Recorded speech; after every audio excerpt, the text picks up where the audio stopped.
But first, let's go live to Trey Yingst, who's on the ground in Tel Aviv, Israel, with more on this historic day. Trey. Yeah, Kaylee, it was a celebration across Israel as residents here for the first time in 2 years could breathe a sigh of relief. The peace plan ushered in by the Trump administration saw 20 living hostages reunited with their families. So many of these families have been waiting for answers, and today they got the answers they were looking for.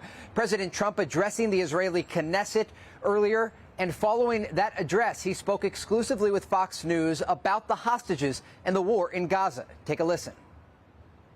Mr. President, thank you for speaking with Fox News. Thank you very much. And you're doing a great job, by the way. Thank you, sir.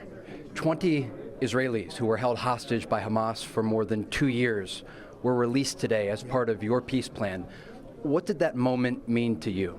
Well, everything. You see the enthusiasm really beyond Israel, all over the world. I've never seen anything like it. And I think it just means peace for the Middle East. And it somehow represents, they become representatives of peace for the Middle East. And that's why it's gone like this. Nobody's ever seen anything quite like it.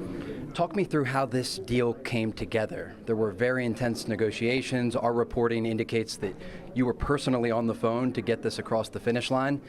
What happened, and when did you know that Hamas was going to release the hostages? Well, I'll tell you, I think it really started when we took out the nuclear capability of Iran. When you look at what they had, you couldn't have made this deal if somebody's sitting over there with a nuclear weapon over your head. And I think when we did that, and there were other obviously very warlike things that we did over the course of 4 or 5 years, if you know, setting the table. But when we did when we took away that destructive capability from Iran. President Trump also talking about the war inside Gaza, discussing the 2.1 million Palestinians who live there, saying this. I want to ask you about the Palestinian people, more than 2 million of them inside Gaza. They're worried that the result of this deal could lead to them being displaced from their homes or being forced to leave Gaza. What would you tell them about this peace plan? Well, the beauty is we have some of the richest countries in the world, and you know the countries I'm talking about, and they're headed by people that really were helpful and people that I know and that I think are tremendous people. And it's not always popular to say that, but I'm telling you, they're incredible leaders and there's some incredible people. They control vast amounts of wealth, and they're willing to spend that wealth to make things good at Gaza. You could call it the old Gaza Strip in Gaza. And when you look at the destruction, and even before the war, it was a hellhole, let's face it. Before this, before the bombing and everything else, people were living in tents, and they were living very much like they're living now. This is obviously worse because so many buildings are down, but a lot of buildings were just falling down, and they were falling because it's had nothing but wars for so many years.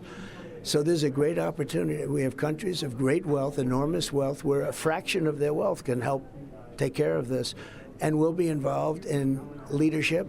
And, you know, it's interesting, when I watched all those people coming back, I'm looking at really the faces of the people. Those are people like you and like I mean, they were people that look so fantastic, and they're walking back to a house that's demolished, to a building that's demolished, to places that are not even recognizable. But when I looked in the faces of those people, I saw good people. Will they be able to stay in Gaza? I think so. I hope so, yeah. President Trump spoke extensively about Israelis and Palestinians, reiterating he hopes this ceasefire will lead to a broader peace plan across the region. Kaylee? Trey, thank you.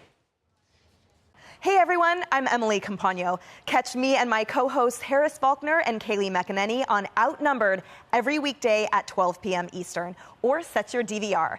Also, don't forget to subscribe to the Fox News YouTube page for daily highlights.